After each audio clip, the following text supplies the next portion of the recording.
Bonsoir à tous, bienvenue dans cette édition dominicale de Normandie Soir. Voyons ensemble les titres de cette édition. Championnat de France de football, victoire du Stade Malherbe 2-0 face à Bordeaux. En 3 ans, jamais les Girondins n'ont réussi à s'imposer à Venoy.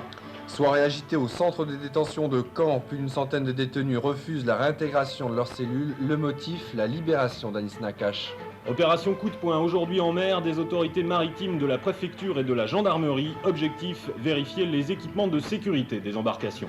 Grand pardon, 41e du nom à Granville, fête des marins des vacanciers pour une tradition retrouvée cette année.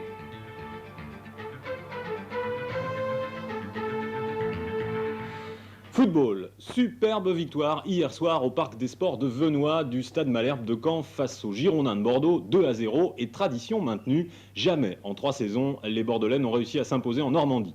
Première mi-temps assez timide des deux équipes, Caen parvenant à s'imposer nettement en seconde période. Et grâce à ce résultat, les Cannais se retrouvent 3e du championnat. Mais oui, récit du match, Jean-Marc Devray, Jean-Louis Crossy tout de suite.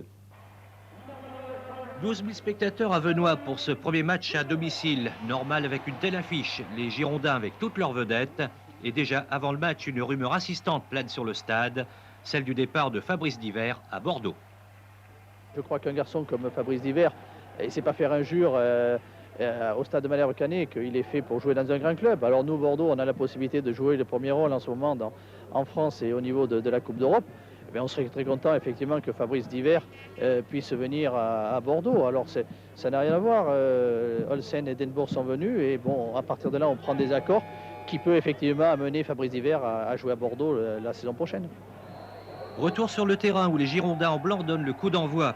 D'entrée, tout le monde comprend que Bordeaux est venu jouer le match nul. Ferreri est laissé sur la touche au profit de Dogon. Kift est seul en pointe et le milieu de terrain est composé de 4 demi-défensifs.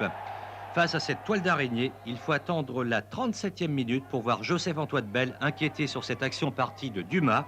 Lancé par X, Fabrice Divert se crée une première occasion. Mais le ton va monter dans cette première période hachée et tendue. L'arbitre se laisse un peu déborder. Exemple sur cette action, Olsen oublie de s'arrêter devant Bell. Monsieur Dependis oublie lui de sortir le carton jaune, ce qui provoque la fureur de Raymond Goethals. Le repos est atteint sur le score de 0-0, malgré cette ultime tentative de Rix repoussée par Ben Mabrouk. On ne trouvait pas les solutions, on était nerveux, on était crispés, on n'avait pas confiance en nous, ce qui était absolument normal pour un premier match à la maison, devant un public qui nous est tout acquis. Et je crois que la grande difficulté, c'était de se libérer. Ce que les Cannais feront dès la reprise sur ce corner de Rio, Denbourg oblige Bell à se détendre. 3 minutes plus tard, Olsen intercepte, Rix centre et Rio frappe de la tête. Le coup n'est pas passé loin. François Lemasson lui passe une soirée tranquille. Sa seule intervention, c'est sur ce centre de Jean-Philippe Durand. À la 70e minute, le public croit au but sur cette attaque partie de Rio. Graham Rix lance le Bourgeois sur l'aile droite. Celui-ci centre pour Divert qui trouve le poteau avant de reprendre à côté.